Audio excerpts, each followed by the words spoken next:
Hello and welcome to the Student Art Podcast. I'm your host Ross Baxter, and today's episode is going to be great. It's episode 5 today, and we've got a great friend coming on, and he's also an animator, and he's now a content creator on YouTube.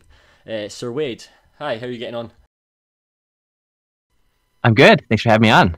Thank you so much for coming on. I'm so excited for today's episode. There's a lot of things I want to cover, and as usual in the previous podcast, we've always talked about how to improve the student education system regarding for artists, animators and so forth, and basically like all the advice we can give for students to pretty much just get better and how to improve the system. So we're going to basically just break it down into 3 main topics. So the first one is going to be on background of Wade's basically life and how, like, what he does and who he is, and yeah, so let's just get straight into it. So Wade, just tell us a wee bit about yourself. What is it that you do, and like where are you now? Well, let's see. I'm currently an animator, character animator, and freelance artist, and a YouTuber, I guess. So kind of a fun combo. Recently, I also just left Dreamworks Animation, where I was a technical trainer for 2 years, which basically means that it was my job to train anybody who comes into Dreamworks, whether it's like a person who just gets there, say, hey, I'm in the modeling department, I just started today. I'm like, great, you probably know most of Maya. Let me show you our tools and our, things that are proprietary and stuff that you never would have seen before, because someone's got to teach them. And so that was my job, to teach everybody who came into the studio, or if they've been there for 20 years and they're like, hey, something just updated and I don't know what it is, I'd be like, got you, it's this thing. like that's the cool thing, is like when it comes to like your career path and stuff, it's like, because obviously you've done a lot of different things. You've worked at Microsoft, you've worked at DreamWorks, and it's like you've done all these different things to become an animator, and now you're like moving on to do content creation as well, and that's really good. So when it comes to like your background, so obviously your main passion is now animation, but you've specialized in many things, from like VFX and doing things on After Effects and so forth. Are you okay to pretty much talk about, like, obviously since you didn't just jump straight into animation, like where was like, I want to get into animation, I want to be an animator? For a long time, I didn't think I had that moment, but then I thought about it, and like when you go back to the story, like I definitely do have that aha moment. Okay. So like I was interested in animation forever, but I didn't ever know that animation was a field you could go into. I was just like aware that people made things that were animated. Anyways, like I was always making little projects and stuff that kind of was like, if you look back, you're like, oh yeah, of course you'd be an animator. Look at the stuff you used to make. But it wasn't until college, when right before we met, I was in college for computer science, and I did this competition. This group went around to different colleges, and I was at a community college at the time. And basically they were like, here's a camera, borrow it for a week, make a 5-minute movie. And you have no money, probably, so don't get. And I was like, that sounds like fun, and you could win prizes. So I did that, and the movie was just goofy enough and had enough like of my first visual effects in it ever that it was interesting to watch, even if it wasn't very good. And it got picked to go to the Cannes Film Festival in 2014, which is the same year that How to Train Your Dragon 2 is being premiered at the same festival. And so it was there I kind of decided, like, hey, there's an animated movie premiering, How to Train Your Dragon 2. I should probably watch the first one, and I did, and I loved it. And then I was really excited to see the second one. And I was fortunate enough, I got tickets the day of to go to the red carpet world premiere, like the whole big deal red carpet thing that you'd see, like, and it was on TV, and all like the cast and the crew and the directors, and like they were all there. Literally and so, everybody. That's really cool. Sweet. Whole like main cast, and there was like a big like toothless like some dude in a toothless suit walking around. Okay. And that's awesome. Yeah, I'm like standing inside looking at them. I'm like 20 feet away from all of them. I'm like, wow, that's cool. And so I went and I found my seat. And then a couple of minutes later, they all came and sat like 20 feet from me. Oh my god, right, okay. Oh, this is kind of... It's like having your idols right beside you. That's crazy. Yeah, it was. At the time, I was just like, oh, cool. Like, I didn't even know. I'm like, I wonder who these people are. For half of them, I mean, like there was some like there was a dude, there's a really tall guy there, which I'll come back to, but like there was a really tall guy. I'm like, I wonder who he is. Yeah. And so we watched the movie, and I was just blown away. Like the whole time, like watching the movie, I was like, oh my gosh, like they made this movie. Like those people right there sitting not that far from me, they did this. along with everyone else who worked on the film. And it just kind of clicked in my head that like people make this, and those people are here and they're real. And like I'm here. I could be sitting in those seats, which were always reserved for the the director to be. I was like, I could be a part of that. And so I went back to my hotel, and like first thing I did was I like Googled like who were all the people I just saw, and I found out that the really tall guy was the Hoka, which is HOCA, and it stands for Head of Character Animation at DreamWorks. Right. His name is Simon. He's like the head of all animation on the How to Train Your Dragon franchise. Oh, so that's who I want to be. Like that's what I want to do. That's when it clicked. And that's when it clicked, and I pretty much called my parents from my hotel room in France, and I was like, "Hey, I'm going to drop out of college and do animation." And they're like, "All right, were good they luck." okay with it? They were, yeah. They just let you jump straight into it. That's awesome. That's very good.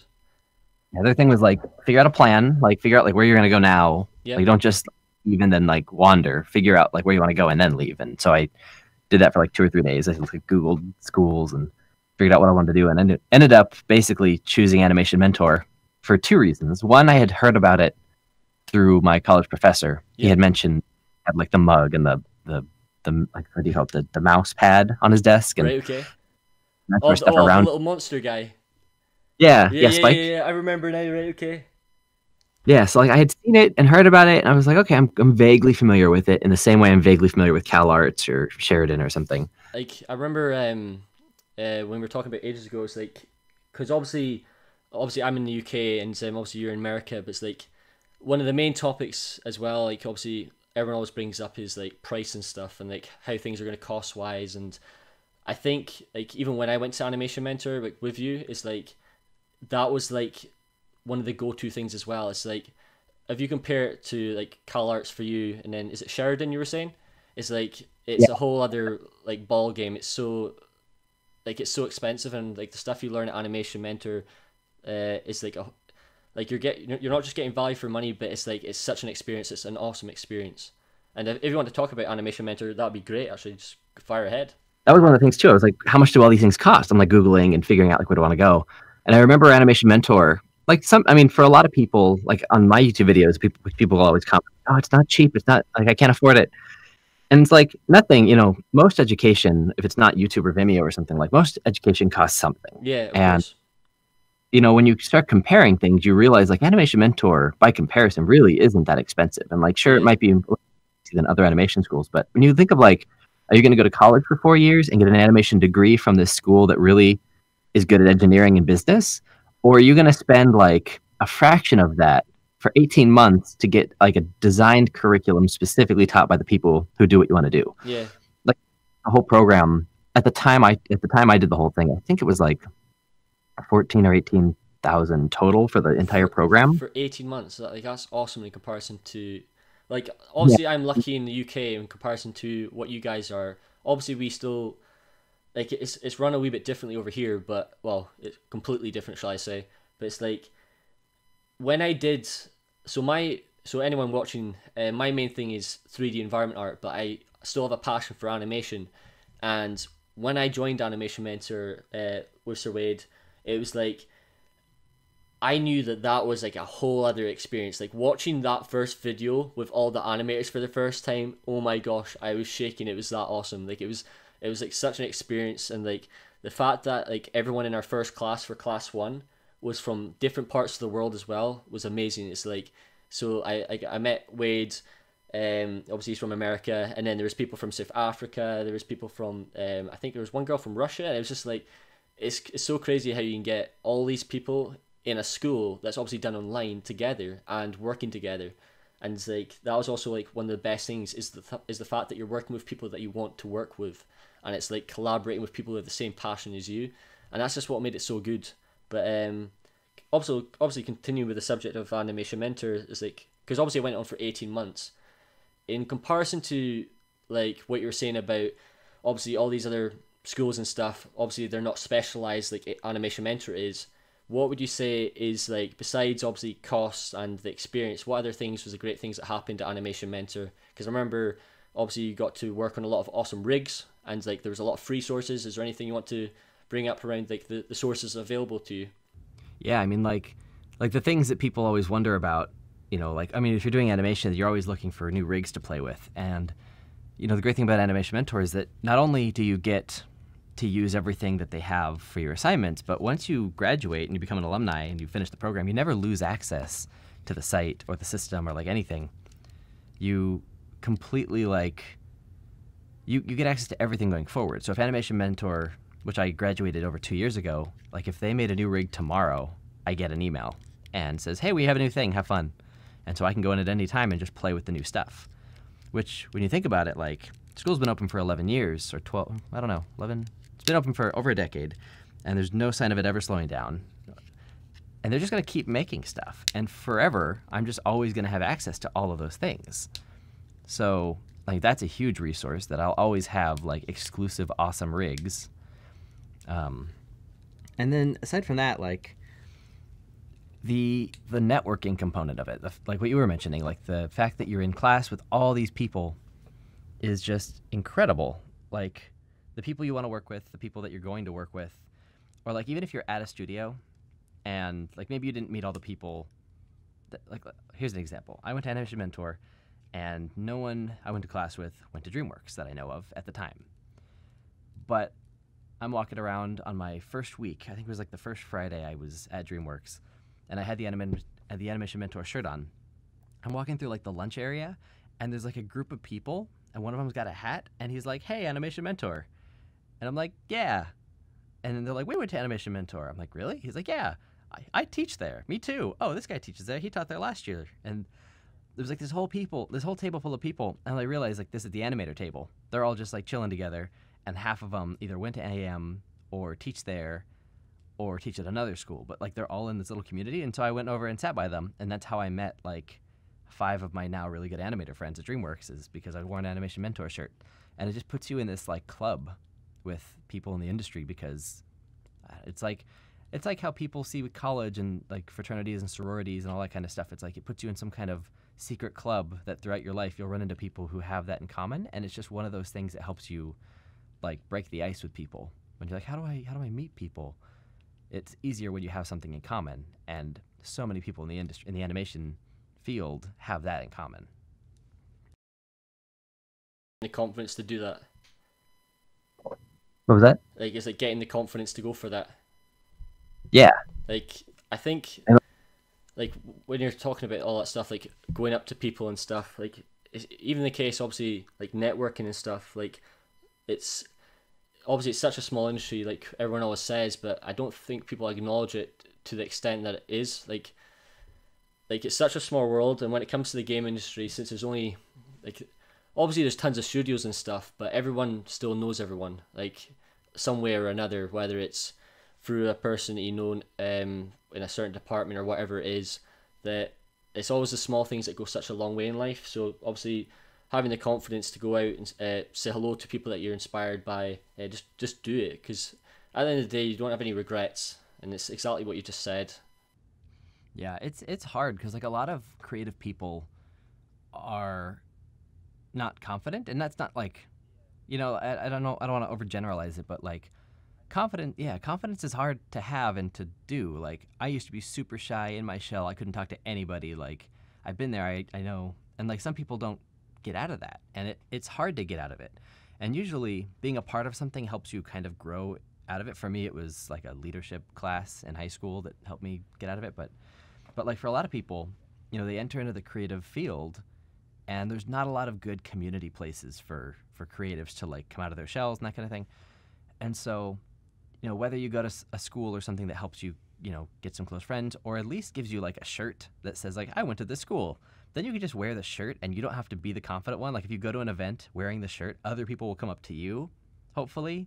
Or like if you see someone wearing the same shirt, like you'll go up to them. You know, like little helpers like that will help you with confidence. And I feel like even with like the work, like working on stuff, that it's like hard for people to like, I feel great about this, I'm going to put it online and show the world. Like most people just want to hide it on a hard drive and never look at it or show it to anybody. But that's the hard thing though, is like, because like in previous podcasts and just things in general life, is that so many people wait. Like obviously we all have different backgrounds, different family situations and stuff, and we just have different experiences just in general. And like a lot of people like trying to break out their shell, like you said, is really hard. But it's like, as artists, and like you said about the shirt and about coming together, it's the same thing with obviously Animation Mentor. Like when we did like the Google Hangouts together, since like it was literally on the computer, like I think I don't know, maybe that did make people a bit more comfortable because they were in a space that they were in their home and stuff, and they couldn't feel judged.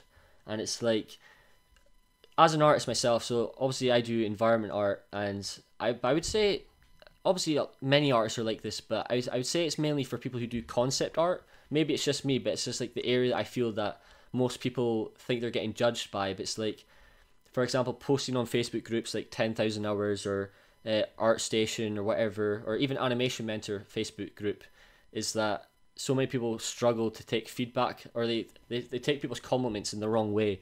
And obviously that's also one thing that people have to realize is like, whenever you're giving someone feedback, it's always good to say, like, try and make sure that you're giving it back in the right way. Don't just try and be too direct, because some people might not realize that you're just giving your point, but they might take it like in the wrong way. So it's just like, just in general, it's like when you meet a new person, you just want to give a good first like impression. So no, but Yeah, it's hard feedback. That's a tough one because no, but like it's hard because let's say someone's work has a lot of improvements to make. Yeah. And like nice, but you also can't sugarcoat things and be like, "Oh, it's so great. Oh my gosh," because that doesn't help anybody. Of course. Like and it's like, "Oh yeah, thanks for being so nice," but like someone else is going to tell them, the truth. you know, "Hey, this could be a little bit better." And you don't want to be, and you don't want them to be like, "Well, but this person said it's perfect." Like you don't want to be that person, because then they're advice and you're gonna seem, I don't know. You have to get the balance. You don't want to give anyone false insight, or you don't send them in the wrong direction, because like too many people, like I'll even admit, like we all get to that moment. Obviously it depends on your confidence, and once again, like what we were discussing, but it's like there was one moment at a time where I thought I was great at art. Like I thought I was doing really well at 3D, and then I was like, I kind of got a reality check, getting told, right, I need to improve this. Is this actually where I actually am, and compared to the industry? And I was like, oh, but because the person told me in a supportive way, it helped me progress further. And it's like, it's those small things that can make or break for some people. Like for me, I take anything like a grain of salt. I don't really get offended. I take it as a positive that they're helping me. And it's just down to like acknowledging that at the end of the day, when you get into the industry, for example, you're going to be turning out work, like so much pieces of work, and they're going to be rejected so many times until you get the right result. So there's no need to like stress about these small things. You should just enjoy it, because at the end of the day, we're all here to help each other and just have fun. Like obviously, like you will bump into the occasional person who maybe is very direct, or maybe is harsh, but at the end of the day, just ignore it and just trying to like, well, not ignore it in the way that obviously he wants you to do better and stuff, and obviously it's a job and you want to do well for them, but just don't take it to heart. Yeah, it's good to remember that like everything we do, everybody in the entire pipeline of 2D or 3D art, of like if you're working on something collaboratively, you always have to remember what's best for the project at the end of the day. Yeah. And like you may you did, like you may love like this little twist you put on the end of the thing in modeling, or like this little flourish you did with the animation, like little things you do you can get really attached to. But you have to remember that if someone tells you, take that out, it's not because they didn't like your idea, it's because that may not be the best thing for the whole. Yeah. And you can't get about that one thing because you like it, because remember, it's not for you. Yeah. Take a little clip of that and put it on your desktop and remember you did it and learn from it or something, but change it and don't feel too bad about it, because you're going to come up with something really great in the future that will get to stay in there. And so you just can't take it personally. You have to remember it is about the project. Definitely. And not about you. When it comes to like, obviously since you mentioned pipeline as well, so obviously like today's main topic, or one of the main topics, is obviously going to be animation as well, and then obviously we'll bring back the main topic of student education. We'll bring that kind of around the end. But carrying on with animation, what would you say is like, actually let's just do a simple one. What would you say in terms of portfolio, based on your experience, helped you get the job? Because I remember, obviously I already know what your experience is based off, obviously I know you, and I've also seen your videos and stuff, but maybe you want to elaborate on your journey from your portfolio, from maybe where you started to your finish, because I remember when you did the Stickman animation back in the day, like real back in the day, so ages ago. So Do you like just elaborate on like all the different things I've done that have helped, kind of thing? Yeah, maybe like obviously not go like too far away, but obviously just like summarize. Just do your thing. You know what I mean. Have fun with it. Yeah, I'll just, I've never done this on anything. I'll just go backwards. I always go forwards. I'll just take it back. So like, let's go from now. Like, let's go like full backwards. So right now, I spend a lot of my time doing YouTube videos, right, about animation related content. Some of my freelance projects involve like a lot of After Effects, a lot of Maya, and some Unity, which I never used professionally. Unity, like the game engine stuff, because I do a lot of AR, augmented reality content for a company I'm doing some stuff for freelance. And so like that's what I'm doing right now. So portfolio wise, let's work backwards. Like video editing requires, like YouTube requires, knowledge of an editing software. I use Premiere. And if I take the video editing timeline of my life and go backwards, like right now I'm doing YouTube videos. And at Dreamworks, I use Premiere also to do documentation. Like we'd record classes and I would edit them and make sure that they were on the wiki.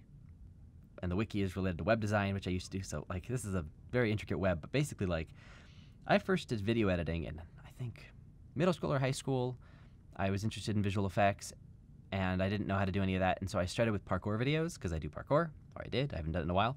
But I would record, like a lot of people did skate videos back in the day, but I wasn't a skater. I wasn't cool enough. So I did parkour and I had a tripod or I'd have a friend hold my phone or something. And I'd load all of that into Windows Movie Maker back when that was stock and installed on all the computers, and it's terrible and everyone hates it, but I learned on that. And then I got a Mac at some point and I went to iMovie, which is also free. Both of those are free, or at least they were, I don't know. And then eventually, I think I picked up like Sony Vegas. It was somewhere I had like a cracked version of Sony Vegas or something, or maybe it was a trial. No, I had a free trial for 30 days of a real editing tool, and I thought it was the coolest thing, but I could not afford it, so I just went back to iMovie. And then eventually I got Premiere. And like video editing has helped get, like in that one way, that helped me get a job at DreamWorks, because to be able to say, oh yeah, I can do video editing, helped with my department for training to be like, oh, you can help with the documentation of classes. And I'm like, yeah, totally. And then another aspect of what I do, the fact that like my freelance stuff in After Effects and Maya, like After Effects first started also kind of in high school, the interest in visual effects. I started off any visual effects on HitFilm, the company HitFilm, I forget the name of it, Vision Lab Studio Pro, I think was the name of it. And it doesn't exist anymore. Like that's old and that doesn't exist anymore as a product, but like that was a really cool tool with like cool presets that I could like apply the preset and then try to like dissect it and figure out how things were made. Like apply, 3D lightning orb thing as like a force field. I'm like, oh, cool. And most people just pop it in. But I would like put it in and then I'd say, why is it a 3D lightning orb? Like, okay, they put like lightning and it's going in these three directions. And anyway, I dissect it. And then that evolved to college where I did that competition I told you about for the short film. Like that was my first time that was the first time I downloaded Adobe After Effects, the trial version, and fell in love with it through that project. I'm like, well, I have an award-winning film now using this software. I should probably actually learn the software. And so I started learning it then. And so that ended up helping me get my job, because the fact that like, oh yeah, I made a movie that went to Cannes and I learned the software really quickly in a week to make that movie. And that's impressive it was impressive to DreamWorks, because it was my job to be a trainer was relied on learning software quickly. And so that was a good thing to be like, oh yeah, I learned After Effects in a week, enough to make this movie, and continued. Was it like how many did you just have to teach like pretty much everything like software wise? So like was it like literally animation tools? Was it like VFX, Word, literally everything? Kind of. There were 3 trainers when I started. There were 2 when I left. One of them went back to his hometown to retire and like live life. Right, but okay. between a couple of us trainers, we had, I taught over 50 classes within like 2 or 3 months of being. Okay, I didn't know it was that much. She was. That's a lot of classes. And so, to be fair, some of them were like, it wasn't 50 programs, it was 50 classes. So like, for example, I created a Maya series to teach Maya, and that was Maya 1 through 4. So that's 4 of my 50 classes. So, but tool-wise, there were definitely at least 10 to 15 programs that I can think of off the top of my head. Like I taught all the Adobe suite. We'll start with the easy ones: Photoshop, After Effects, and Premiere. Only we don't really have a Premiere class, but I taught it once or twice. Maya, I was like the Maya guy. Taught all the Maya stuff. I taught Mari, which is surfacing and textures. And I also taught Substance Painter and Substance Designer, which they've kind of moved to, which is really awesome. And I only taught the intro, though. And then I taught Torch, which was DreamWorks' proprietary lighting tool until they killed it. It's gone now. We don't use it anymore. But that's what they lit a bunch of the movies on. And I was in charge of a lot of the intro to that software. I taught a little bit of Houdini. I taught... What else did I teach? Nuke a little bit. It's literally, like, you had to literally teach everything. That's impressive. Wow. Okay, I didn't realize it was that extent. Right. Okay. Yeah, it basically was like we would, as the different trainers would get kind of different departments as our responsibility. Like, I was in charge of everything animation. Oh, Primo died. Should have mentioned that. Primo is the animation tool used at DreamWorks. But yeah, like I was in charge of everything animation. I was in charge of most things surfacing. I was in charge of quite a bit of lighting, tiny bit of effects, modeling, a lot of the modeling stuff. But then here's the other thing that I should mention, because this is relevant with modeling, is that there comes a point where no trainer or generalist or someone like me or the training department, like there comes a point where it gets so advanced that we just don't know enough to teach in depth that much. Because if you have to spend all your time learning 15 different programs, you can get pretty good at all of them, but you aren't an expert at all of them either. Like, I'm an expert in Maya, and I'm an expert in Primo, and I'm an expert in After Effects, but I'm not an expert in Mari or Nuke or Houdini. And that goes with disciplines too. Like, I'm an expert in animation when it, as far as training goes. But am I an expert at modeling, even though I was in charge of the modeling curriculum? Like, no, I'm not. I can model props just fine. I can't really do environments very well, and I can't do characters to save my life. And so there comes a point where you have to just bring in production artists to help train. And so the job of training at most studios, if they have that department, is to get people like onboarded to a show, to get them ready to go start, and then when they need to finish training that gets really advanced, they'll get taught by their team. But it saves that team time. Like, modeling and animation don't want to spend weeks on end just teaching, okay, here's a bouncing ball and here's how to model like a rock. Yeah, there comes a point where you just have to let the other people do it, and it's just getting that balance as well overall, because like you said, there's only so many hours in a day. Like, you can only do so much. Right, and that's important when you're learning too. Like, you can learn a lot of different stuff, and it can really help bolster like your resume and your portfolio to be able to do a lot of things. But at the same time, you don't want to do so much stuff that you don't actually learn anything super useful in one tool. Like, you do want to kind of be an expert at ZBrush or of Modeler or what am I saying? Maya or Mari or whatever.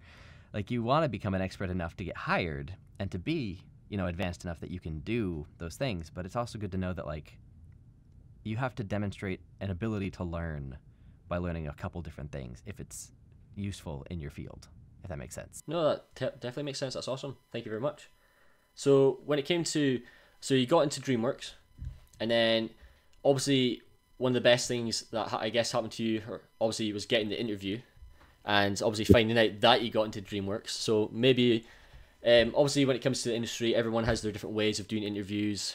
Different roles for animators. There might be something different for teaching, for example, which is what you had to do. Is there anything you're allowed to say in regards to the interview? It'd be great to hear about, obviously, when you got the news, like, what happened. Well, it was super awesome. So the way I even started applying in the first, I didn't go on the website and say there's an opening, I'll apply. I actually went to CTN, which, as you know, it's the animation convention that happens every year in November in Burbank in LA. And it is like the place to be if you can get there. It is the place to be for animation, storyboarding, character design, and anything else that's 3D, but it's really those three are probably the most popular things, but everyone goes. Like, modelers go, effects artists goes, lighters go. If you can swing it, you want to be there. And I went as a student, and I volunteered, which gets you in for free. You work a little bit of the time, and you get in for free. I was fortunate enough to work in the VIP booth. You can apply for different positions, and I applied for the VIP stuff, and I used my cans thing as hey, I went to this festival and I saw celebrities, and I didn't freak out and make them uncomfortable. And that's a big deal when you're applying for a VIP thing, because people geek out and oh my god, I love you, take a picture with me, and you can't do that. It's a professional setting. So they saw that and they were okay, hopefully you're not lying to us. And I kind of had to prove it. But so I worked in the VIP booth, and I met a lot of people. It was wow. Glenn Keane, here's your name badge. Thanks for coming. Keane. Right, okay, all right, okay. He was there speaking for... Wow, that's awesome. I'm so jealous. That is not fair. And there's the occasional thing where like you can't, like if you're like, oh, Eric Goldberg needs someone to take him to his panel because he doesn't know which room it's in, but like here's a map, take him there. And so I got to escort Eric Goldberg, who's the dude who animated the genie, directed Pocahontas. He did Minnie Maui in Moana. He's still at Disney. He did all the 2D Minnie Maui stuff. He did the voice of Bugs Bunny at one point, I think, which is really funny. And so anyway, I took him around and like, since you're like walking around, hey, by the way, like we're sitting here for a few minutes till this person leaves. Can I get a picture with you? He's like, sure. So I have a picture with Eric Goldberg. It's like, you have a moment to geek out. Anyway, basically, like I was in the VIP booth and somebody came in there who, his name was Victor, and he worked at Dreamworks, and I didn't know that, but he was like, hey, like, do you know the Wi-Fi password? And I didn't. We didn't have access to the hotel's Wi-Fi. But I was like, hey, well, I have a hotspot on my phone. Like, I'll just let you use that, which I obviously don't have to do, and I just did it to be nice because I'm just nice like that. And it ended up being probably the best thing I could have ever done for my career, oddly enough, to offer someone my hotspot, because ultimately, like, that was super nice, and we started chatting because he had to stay near me because my phone was his Wi-Fi, and so we were just chatting and while he did whatever he did. And we became friends. We kept in touch. Well, we kept in touch, and then the following year I reached out again, and I was like, hey, you going? I'll see you there. Same spot. And so we met up again, and we got lunch, and at this point we still were like acquaintances. We hadn't like, wow, we just hit it off and became like best friends. Like we just kind of knew each other from an event, but we met again, and he's like, how are things going? I'm like, oh, they're going well. I'm an animation mentor. I'm about to graduate. I'm like 2 months out from finishing. And at the end of animation, like a lot of people do animation mentor with a full-time job, and I was no exception. I did have a full-time job until the very last class of AM, the last 3-month stretch. I decided that I wanted to just fully focus. So I had saved up enough money to just quit my job and just write it out on my savings to try and put as much in as I could. So I did that. And so I was talking to him like, yeah, things are good. Like, I'm about to finish Animation Mentor. He said, great. Like, where are you working? I'm like, well, I just quit my job. He's like, oh, well, how are you doing on money? I'm like, well, I'm just, I'm eating through my savings very quickly. He's like, do you mind asking? Like, how are you doing financially? I'm like, well, rent is due in 5 days. And my rent was over $1,000 at the time in LA. And the next sentence is what kind of leapt into it. I was like, yeah, and I have $37. Wow. Gee whiz. It was that, right, okay. Yeah, and so he just kind of looked at me and he's like, so what are you going to do? Like, are you just going to move back with the family? Like, oh no, my family's in Minnesota, halfway across the US. And he's like, are you crazy? Like, what are you doing? And I'm like, well, it'll be fine. I'll figure it out. He's like, well, do you need a job? Like, what's going on? And I'm like, well, no, I told him, I'm like, this goes back to the portfolio thing. I was like, well, I'm going to find a way. I'm very entrepreneurial. I'm going to find a way to start something that will make some money in the next week so I can pay my bills. And like, I'll come back to that in a second. But basically the conversation continued and he was like, well, what are you going to do for a job when you finish? I'm like, well, hopefully I get hired somewhere as an animator. He's like, well, that usually takes a while. We have an opening in our department, actually, now that I think about it. But like, it's not animation. Do you know this, and this softwares? And I'm like, I know most of them a little bit, but I'm really good at Maya. I'm really good at After Effects, blah, blah. He's like, are you good at this? Yeah. Are you good at this? Yeah. Well, it's a training position. Do you have any experience teaching? I'm like, oh, totally. I have a lot of experience teaching. I was a tutor in college, and like, I spent a lot of time teaching stuff because my family's all teachers, so it's kind of just genetic at this point, I think. He's like, well, do you have a copy of your resume? I'm like, yeah, I have one here. And like, I had it in my backpack, which is a good tip for if you go to a convention or an event, bring some copies of your resume, digital form and physical copy. And he looked at it and he said, can I tear this apart? Like, can I like change this with you? I'm like, yeah, if you've got notes for me. And he just ripped apart my resume, not like physically tore it in half, but he may as well have. He took a pen and he just like crossed all these things out. He's like, fix this, change this. You don't need this, da-da-da, which I thought I was good at resumes at the time. But like, he taught me so much in that one lunch about like resume design. That should be like a class they teach. Probably the number one thing that I'll share with the podcast here, because these are people, I assume, like everyone listening probably wants to get a job at some point. Like, he called it soft skills and hard skills. A soft skill is great communication skills, or easy to get along with, or learns quickly. Those are soft skills. Hard skills are like knows After Effects at an intermediate level, knows Maya at an expert level, those kinds of things. Take off, like in your resume, destroy every soft skill you have. I thought it was helpful to be like, but I'm really easy to work with and I have great communication skills. He's like, nope.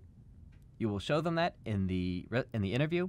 You don't put that on your resume. In your resume, you put all the stuff that like you might not have the opportunity to say in the interview or in your cover letter, like put the hard stuff. Put the stuff that's like, that proves without a doubt, like, oh, he can do this job. Do you have any experience coding? I'm like, yeah, I went to college. Put that. And so... I would never have thought that. Gee, even I'm learning. That's awesome. Yeah, me neither. And so he tore apart my resume, and he's like, great, retype this, fix it like tonight, and tomorrow apply for the job. Like, I think it was a Thursday when we met, and so the next day was Friday. He's like, they're already interviewing people, but I'll put your name in, send me your resume immediately so that I can like push it through. I said, okay, great. So I went home, I changed everything, I sent it to him, and I applied on the website or whatever I had to do. I forget how it worked, but basically I sent him all the stuff, and he's like, great, I'll see what I can do. And it's not like he could like do anything. He couldn't hire me. He couldn't like, put me in this magic pile. He couldn't put me in like a magic pile of like, hey, put this guy in and hire him. It was really like, they had already started interviewing people. All he could do was make sure that the people doing the hiring knew that there was one more candidate. That's really all that it is at that point. And so I gave him my stuff, and I didn't hear anything back, and I was like, thanks so much. Like, I really appreciate it, and like, I owe you one. And he was like, yeah, and like, no matter what, like, maybe you can come visit DreamWorks and like we can get lunch or something. I was like, yeah, it'd be great. And so maybe like a week went by, not that long. Actually, no, it was about 2 weeks. It was about 2 weeks that went by, and I was approaching the end of Animation Mentor. And by the way, I have to come back and tell you how I got from $37 to paying rent, and I'll do that very quickly. That basically in that 5-day period, I made a website, which I'd been doing for years. My dad had a web design company when I was in middle school, which led to me being able to make websites. So I made a website called easycomputerclasses.com, which I think I still have the domain, but it's not live. So if you go there, it looks like no one owns it. But basically, I made a Microsoft Office teaching service that, like, I'd call chambers of commerce and I'd say, like, hey, do you have businesses that need to learn Office? And like, yeah, great. Like, let's set up a training and let's set up like a payment thing. And anyway, I basically started a business in 5 days that made enough money to pay the rent for the next 2 months. And then I went back to animating. I did not know the story went like this. I thought it was completely different. Right, okay, there's more to it. Okay, keep going. It's like I'm cutting so much out. I'm trying to be fast, and like I'm still being slow. No, it's cool. It's awesome. It's awesome to hear. This is a Ross Baxter exclusive interview. So anyway, 2 weeks went by, and I got an email from a recruiter at DreamWorks that said, hey, like, we'd love to do a phone call. What's your availability like? And I said, I'm available today, or tomorrow, or the next day, or the next day, or the next day. And they're like, let's do, how about Wednesday? I said, yeah, it's good. Yeah, Wednesday's fine. I was a little over eager, but it's fine. They understand. I mean, you want to be available as soon as possible, but you also have to make sure that you don't just say, I'm great today at 3, 5, or 5:30.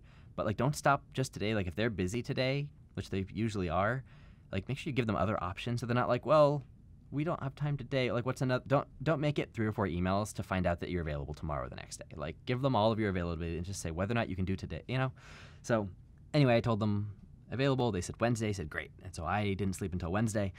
And then Wednesday came, and I did a phone. I was at my grandparents' house visiting, and I remember going into like their computer room in the back, and I was like, hello, hi, yes, now's a perfect time. Absolutely. I'd love to chat. I do have a copy of my resume here. Yes, I do. And so we talked about a couple things on the resume, and they asked a little bit about me, and they just kind of make sure you're not crazy and that you weren't lying about things. Like, you said here that you have some knowledge in Excel. Everyone writes that on their resume. Do you actually know Excel? And I was like, yes, actually, I teach a Microsoft Excel class to people here. Oh, you teach? Like, yeah, I do. I started a business where I teach Microsoft Office to business professionals. Like, interesting. How long have you been doing that? 2 weeks. Wow, it's just recent. Absolutely. I'm very fresh, and I know the stuff very well right now. So if you ask me tomorrow to make something in Excel, I could do that for you. Like, oh, well, that's good to know. And so the conversation was just like that. It was very casual and like... just getting everything, like, all proof, like, making sure that you knew what you said on the resume and just saying to them, I know this, I've learned this is what I do, and so forth. Yeah, they want to make sure that if they bring you in for an interview, you're not going to waste the other people's time. So they kind of do that first pass to say, like, are you full of it, or are you for real? And I said, I'm for real. And they said, great. Okay, well, we'd like to bring you in for an interview. When can you come in? And I said, well, I'm available. Same thing. I can get there as soon as tomorrow, and I'm here for the next couple of weeks. And they said, well, Christmas is coming up. This was in December. They said, Christmas is coming up. We want to make a decision as soon as possible. How about Monday? And I said, great. And in the back of my head, I'm thinking, well, I fly to Minnesota to visit my family on Wednesday, so I'm glad they said Monday. And so she told me what I'd have to do, and basically, to cut the cut the story shorter, is basically like I went in on Monday and it went pretty well. There were some technical issues and like things like, oh, you can't use flash drives at studios because of hacking and stuff. The security doesn't let you use flash drives, and I didn't know that. So there were some technical difficulties of like, good thing I had it in Dropbox, or like, good thing I emailed it to myself, that kind of stuff. You want to make sure you prepare for everything. It's like having all the backups. It's like, obviously, like that's one of the main things as well when it comes to interviews, is that don't ever just have one copy of anything. Make sure you have like multiple copies of everything, because you never know what situation you're going to drop into. Exactly. You want to have as many backups as you can, so if something goes wrong, not only do you seem prepared, but you actually are prepared to like, come back with an alternate solution. And basically, there was something that they didn't tell me. The recruiter didn't mention, like, oh, they want you to do something in a really creative, clever, like crazy creative, clever way. And I didn't know that. And so they said, well, what did the recruiter tell you? They told me this. Oh, they didn't tell you this? No? Oh, well, do your best to do this thing. I'm like, oh, okay. And so like it was kind of like there was a weird disconnect of like what they wanted to see from me and like what I came showing. And it was more because there was a miscommunication, which is kind of rare.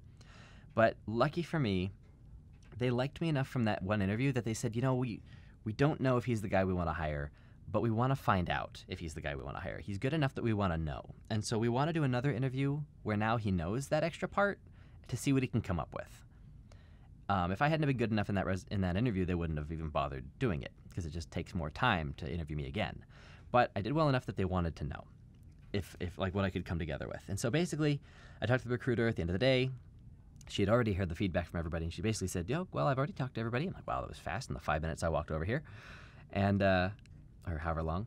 And basically, it was like, we want you to come in one more time, but now knowing this information so you can do something again differently. And that's the special thing you're talking about.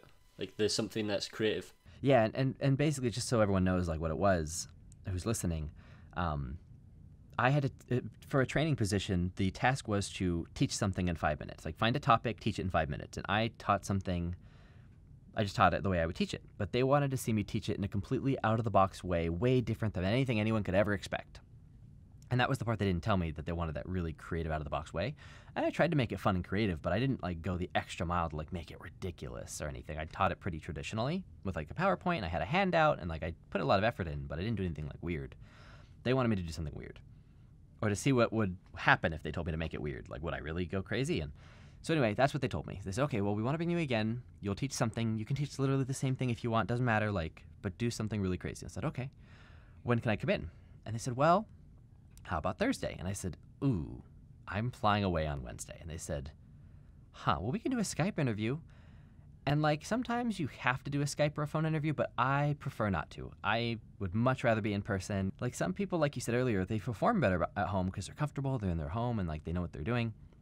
But like, I'm not one of those people. Like, I want to be in front of you. I want to be able to read your facial expressions. I want to be able to see like the body language up close. And like, I'm like, well, I fly away on Wednesday. I could come in tomorrow. I don't know what the schedule is. And they're like, oh, we could do tomorrow. I don't know if that's enough time for you to prepare. I'm like, oh, I'll have it ready. And they're like, all right, well, you seem confident. Let's do it tomorrow, which is another good thing for me, because then it shows like, oh yeah, I can do stuff in a day. I'm fast. I'm versatile. I'm flexible. And they liked that. And so that night I didn't sleep. And that part, I made that joke a couple times in this podcast, but like, I really didn't sleep that night. I worked all night. I made videos. Like, I did a crazy, like, I created like the video reference game, and I don't know. I talk about this on my video on YouTube, so like for more details you can go there. But basically, I came in the next day super prepared. I made something that I was really proud of.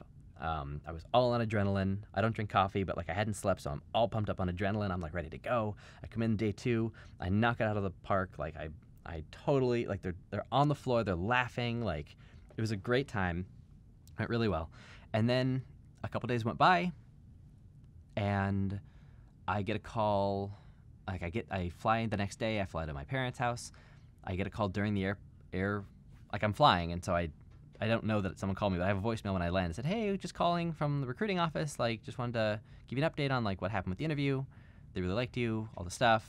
Let me know when you have some time. So basically, I called her the next day, or called her when I landed, or I don't know. I called her and I said, hey, I said, great. Like, we'll let you know a final answer in the next week. Well, the next day was the last day of Animation Mentor, and I had my final class or whatever.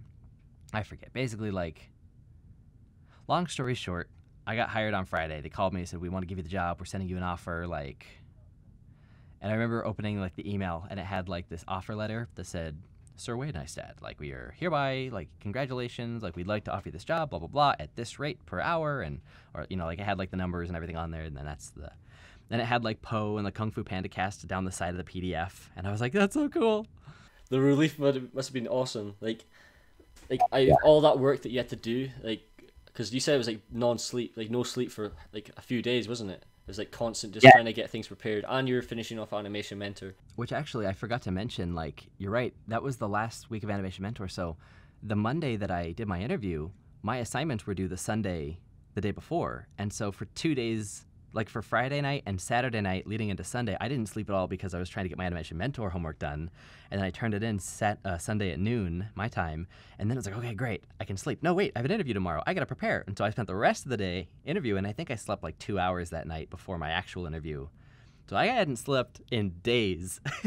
Like, that's the crazy thing, and I think a lot of people need to realize this. So, like, when it comes to getting jobs and stuff and applying to places, and naturally, for some reason, most people have this idea that there's this direct process of an interview. You go to the interview, you have this to-do list, and then, as Sir Wade just said, it's like everything just turned on its head, and like he had to improvise and show how he, as a teacher, could highlight that he's comfortable under like stress and under this like new environment, whilst trying to like think off the spot, if you know what I mean.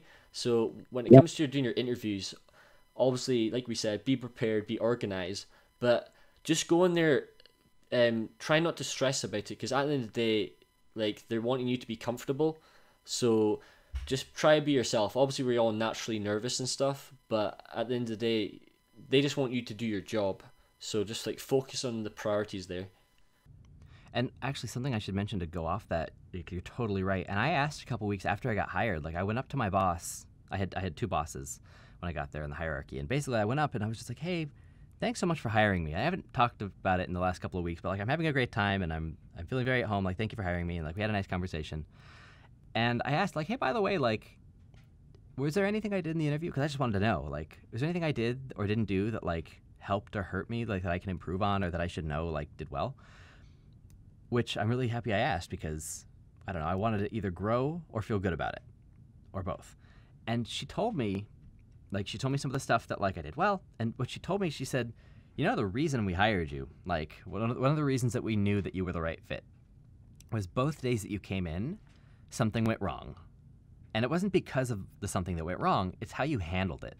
Because as I mentioned earlier, like the USB wasn't working, and like there was a firewall, like there was way more happening than I mentioned. Like 2 or 3 things went wrong, and like it wasn't because I did something wrong, it's because like what I expected technology-wise didn't quite happen, or scheduling changes, like things shifted, which normally cause people to freak out and like, oh, I'm so sorry, I didn't know. I was super calm and super just like in my head, I'm like, oh my God, this isn't working. Oh no, what am I gonna do? But out loud to them, I'm like, well, like let me take a second here. Let me go into Dropbox. I have another backup. Like, let me see if I can get this to work. I stayed very calm and collected, even though in my head I was kind of freaking out. You're hiding it very well. Like I was tapping with my hand, but I had my hand under the table. I was like kind of drumming on my leg, but they couldn't see it. Things like that. Like you learn. And anyway, they said that my calmness under pressure is something that I'm going to be dealing with at work. If something in the training labs goes wrong and like the software's not working and the computer has to reboot, like if that happens in a class with 50 people that are all important executives or something, like I have to be calm. And the fact that I showed, like, there's no more stressful situation than an interview. So if you're calm at an interview going wrong, they know that you're going to be fine on the job. And so that was probably the best thing I could have done, was have so many things go wrong.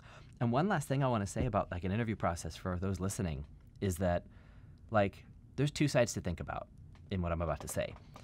Like, you have to put your best effort forward. If that means not sleeping, that means not sleeping. Like, you've got to work hard. It's not like, wow, I got an interview. That means I'm getting the job. In that interview process, I didn't sleep. I did extra stuff. I went above and beyond. And I went out of the box, and, like, I got me the job. But here's another really interesting thing that I also learned after getting hired. They were already interviewing people, as I had mentioned. They had already kind of picked somebody. They already picked a girl to get hired in that job. And they were pretty set on her, and it was like that day, the Victor came in, he's like, hey, I have one more person, and they're like, well, we kind of picked it. Like, well, here, look at his resume. And they looked at it, and it was actually, believe it or not, it was the computer science major that I was currently in that I dropped out of before I went into Animation Mentor, I'm like, I'm never going to use computer science. I dropped out. I went to Animation Mentor. But I still put it on my resume. I didn't put computer science degree. I just put computer science major, and I put the time I was there, which if you're looking at it, you could say, oh, he wasn't there for the full... You could figure out... I didn't hide it. Anyway, it was clear that I hadn't finished the thing, but they saw that, like, oh, computer science, there is a little bit of coding in this job because we use Unix systems. He does have that. You know what? Let's go ahead and interview him. He seems to have an interesting background. And I beat her. Like, they had already kind of picked her. They didn't tell her yet. They were about to call her the next day. And I swooped in, and then they waited a week to interview me and see what happens. And, like, I swooped in and took the job. And so you don't want to be in her position where you're like, wow, I did the interview, I did great. Because someone else can outwork you, even in the interview. Like, this is a very competitive industry, both in, like, your portfolio, but also in the interview process. Like, I swooped. I took the job, like, which I'm very thankful for, and I don't know who she was. I'm sure she's very nice. I'm sure she got a job elsewhere. But, like... You have to, like, realize, like, these things do happen, and it's, like, it's not guaranteed until you've been sent, like, that final email. And, like... And obviously, like, that's the pressure as well, but it's also, like, it just shows, like, it proves how much do you want it, and obviously you put in a load of time. And considering the time frame that you had, it's, like, it's these small things that make you get ahead. It's the same thing with me in environment art. It's like, how am I going to get that edge in just a wee bit, like that slight edge to get better? Same thing for anything when it comes to sport, when it comes to just anything in general. And it's just trying to figure out how. And I guess one of the main things is like the best thing, obviously. So the main topic before we move on to the other topic, so like bringing in student education and stuff. But it's like Sir Wade's like was asked to be pretty much be different. Like what makes him unique?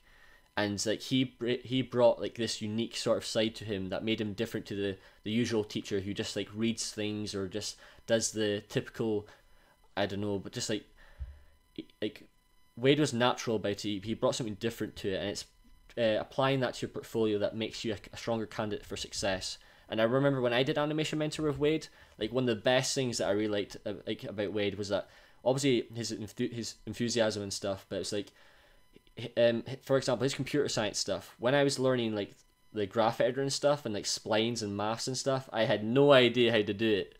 But because he knew how to do it, we did like an all-nighter to like 5 a.m, and you were teaching me how to do the graph editor, and I was still not getting it. But because obviously we were working at it and like we're talking about work ethic and stuff, because we did that for I think it was like 16 hours straight. I was even watching Independence Day on the side. I even remember that off by heart. Gee whiz, that was ages ago. It was like 5 years ago now. And I was literally like trying to do a bouncing ball animation with like a tail on it, and he was like trying to tell me, right, this spline goes this way, Ross, this is how to make this go this direction. And I was like so confused, but he was like breaking it down, and you could kind of see he had that natural teaching ability back then, because he was like explaining things to me in a very like because I was very like, I don't know, I was really slow at learning. I've always been very slow at learning, and there's nothing wrong with that. Like people work at a different pace, but it's that aspect of a teacher that being able to tell what each individual works, like how do each individual work. God, I'm not even speak English, Ross. So like, how does each individual react to like the teacher? Like we have to teach in different ways and stuff to make the person feel comfortable, whether they're at home, whether in a class, whether they maybe don't like being in groups and so forth. So it's all different ways of being a teacher, and that's one thing he showed that he was really good at. Well, and one thing you just said that's like important for everyone else to remember is that like the fact that I did computer science that helped with my knowledge of a graph editor, that also was like calculus, like boring calculus math that I hated. It has derivative graphs of velocities and stuff. It's literally the exact same lessons I got taught in math applied to what I taught you with graph editor. Like it's the same type of graphs. They both represent velocities. To say that like anything you do in life, no matter how stupid or useless it might seem, like you could be a fisherman on a boat, somehow that's going to help you be a better artist, because in one way or another you're going to find some way to be like, oh, this thing's like the fish and this represents the pole. I see how this works. Like there's so many weird connections that can be drawn with art and like whatever else it is you do. So like if you're doing something like, oh, this is not going to help me ever, you'd be surprised. So like don't be discouraged if you spent like a bunch of years in your life doing something else. Like that's going to help you later to be an artist. It's better to do something than to do nothing. Definitely. And like, so obviously in the Student Art Podcast, the main sort of goal is talking about student education. So we've like pretty much talked about Wade's background, his passion for animation, and we've gone in depth to how he got there, and we've acknowledged the fact that it's not just this one path that everybody takes.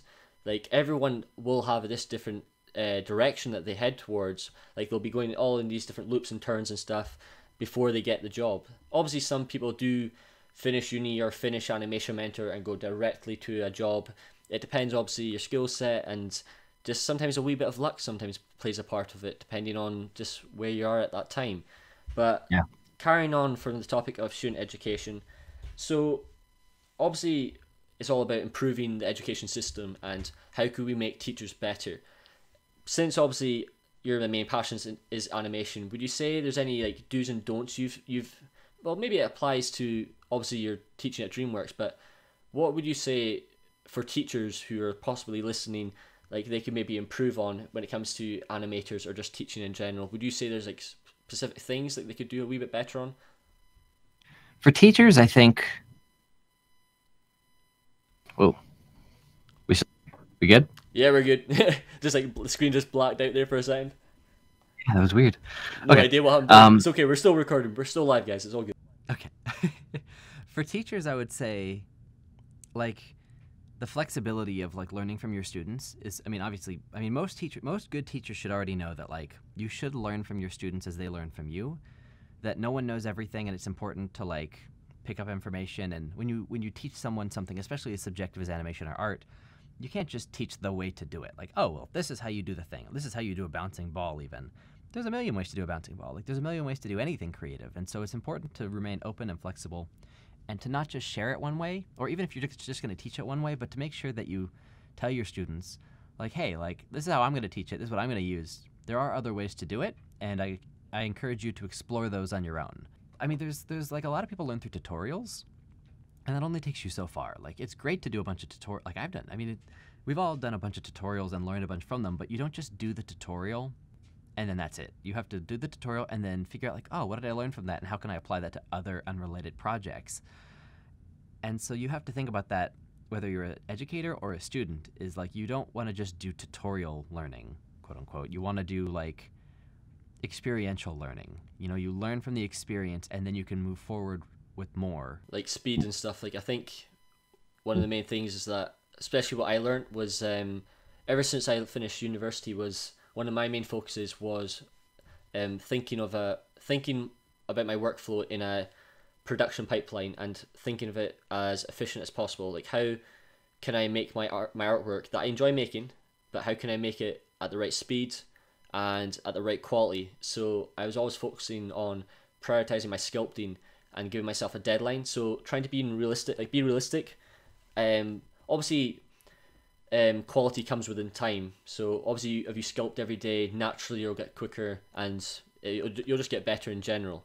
But it's just about, obviously we all work at different speeds and stuff, but it's just down to about, I don't know how you say it, it's just down to like just keep going and don't stop and just be patient with it. I think too many people are also trying to rush things, or they always think that when they finish uni or they finish college that they're going to get a job.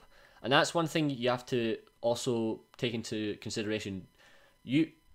Obviously, for example, some of us have jobs during our education, and make sure to keep that job going, because you never know. Obviously, you want to work on your career path, like going towards your dream, but obviously you need to be healthy and stuff, and it's getting that balance right. Yeah, it's important for people to remember that, like, this is the process, and like, I don't know, it's such a complex topic, but yes, I agree. So one of the main questions, so far everyone's agreed in my 4 previous episodes. Do you think for animators, since you're talent to animation, should go to uni or college, or do you think Animation Mentor is probably the best option? Obviously, it depends on your situation and that, but based on obviously the education system, it's a hard topic, and a lot of people. I personally think people should go to university and college, but obviously it depends on where you live and stuff. So in Scotland and just in the UK, we don't have to pay anywhere near what people in America have to pay for education. So we're more fortunate in that case. So I have the option to be like, right, I could drop out maybe in a year's time. But in terms of like the education system here, like I went to a university called Alberta University, and I absolutely loved it because it had everything 3D orientated, 2D orientated, games and film orientated. So it's just like, where do you, like, what do you think based off your experience? I have very strong thoughts about education and the education system as far as like the most effective way to learn and grow into a career. But like, I think the best answer I could give, it depends on like it. Well, first of all, there's like a quick thing we have to like determine with you. So if you're listening and you're like, should I go to college? Should I not? My personal opinion is that, you know, if you know what it is you want to do and you're sure and you're committed and that's that you should do the thing that's the most effective learning and most helpful to get you to where you want to be. What that means is basically, if you're in the US or elsewhere, I think that if you know you want to be a character animator, that was my situation, I would skip college entirely. I would skip university, I'd skip college. Obviously you have to finish high school and you have to finish like whatever it is that like at the baseline.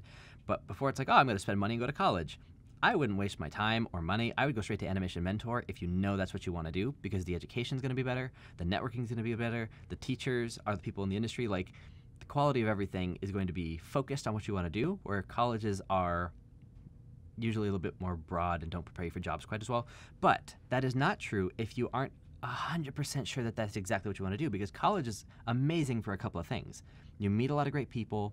It's the same type of networking thing. But especially if you're like not entirely sure that you want to be like an animator pulling the strings of a rigged character. Like if you're like, I want to do animation as an industry, but I don't know, like modeling or surfacing. Like if you're not sure, then you probably should go to college, because then, you know, that'll give you the opportunity to like take a modeling class and take a lighting class and take an effects class and maybe take like a music class and like try different things.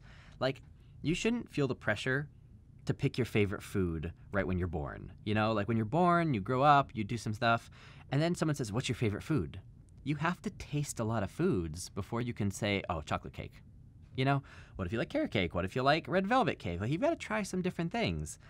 And so it's important to taste things and try things, and like, don't close any doors on yourself. If you just don't go to college and you don't apply anywhere, then you've closed a bunch of doors. You just can't reopen them, because then you've closed the doors. So you should at least apply, and you should at least try to see, like, just let yourself have option, because like in a year, you may learn something like, oh my gosh, I had no idea that like matte painting was so much fun. Oh, I can't believe I didn't apply to that one school that has like a matte painting program that I ignored. Like, so I would say, like, if you are super hyper focused, you know exactly what it is you want to do, and you've already tried everything, and you're like, yeah, no, animation's the one for me, then yeah, go straight to Animation Mentor and like get going.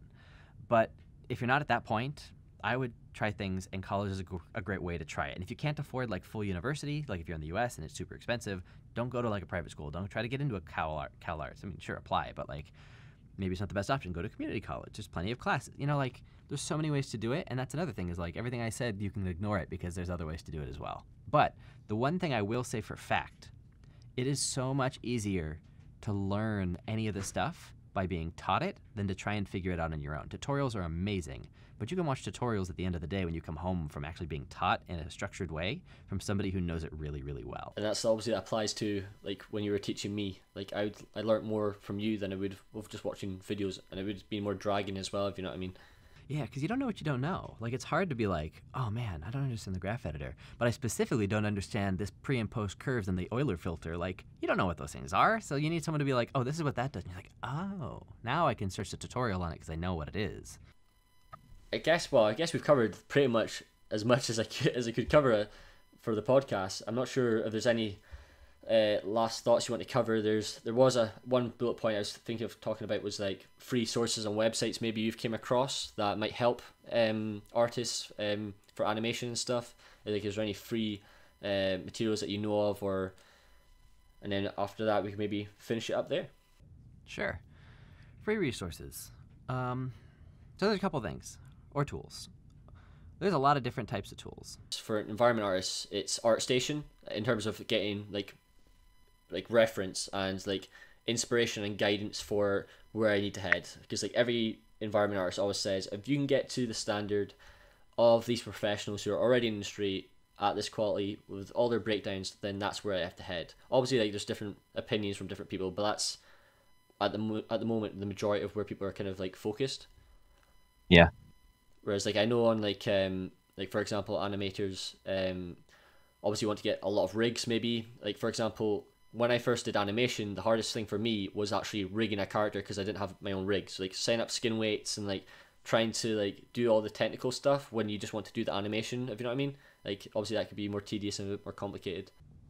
Yeah, for animators, like, I mean, you should try rigging, you should try modeling just so you know you've tried it and you know whether or not that's what you want to do. But yeah, once you've tried it, like, don't waste your time trying to like model and rig your own characters. Don't like, please don't think that you need to do everything on your reel. Like everything in this reel was modeled, rigged, textured, and designed and animated and lit by me. No, don't do that. Like, don't waste your time with that because then you're gonna have like a kind of meh reel because you spent all your time doing all the other stuff. Go download rigs. There's some great free ones everyone's heard of that are like kind of bleh. They're old, like Max from Maya. Like there's nothing wrong with any of these rigs, but like some really good free ones you can find. Like Animation Mentor has a good Stuart. The body mechanics one has the squirrel. If you're doing like if you're just starting out, go download the Animation Mentor free squirrel rig. It's basically a bouncing ball with a tail and a mouth. When you get a little bit more advanced, they have a free rig called Stuart, and he's got a body, he's got eyes, he doesn't have eyebrows and or a mouth.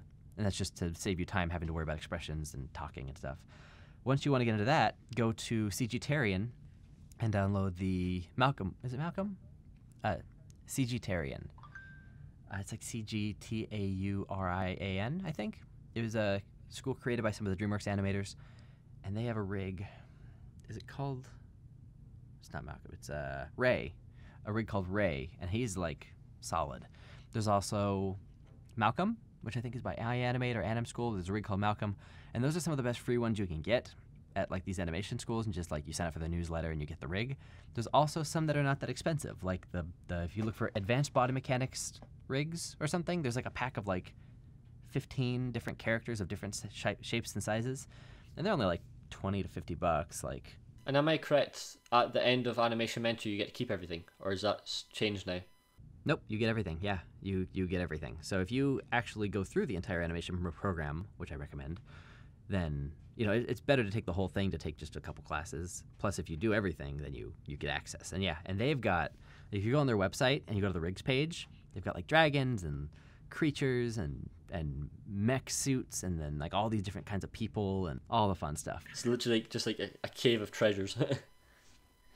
No, that's awesome though. Like, thank you so much, by the way, for coming on. And like, that is literally like, so much great information that hopefully helped you guys who are animators or inspired to be an animator. So I'll leave all Wade's details and Twitter and his YouTube channel. Like, his YouTube channel's popping at the moment, so make sure to go check it out and subscribe. He's making a lot of great content regarding animation, so make sure to do that. But yeah, thank you so much for listening. If you have any comments, please leave it in the comments below. Make sure to give it a good thumbs up and subscribe to the channel. I'm not sure if you've got anything you'd like to say, Wade. No, just in the background, I was like, my YouTube channel. It's a good place. It's a good resource for animators. It's a good place if you're like, how do I find dialogue for my animation? I have a video on that. But yes, thank you for watching, and thanks for having me on the show. I'm happy to hopefully help share stuff. Yeah, you certainly did. Thank you very much, man. So I will see you guys later, and goodbye. Thank you very much for watching. Thanks for watching, and thanks for listening, everybody.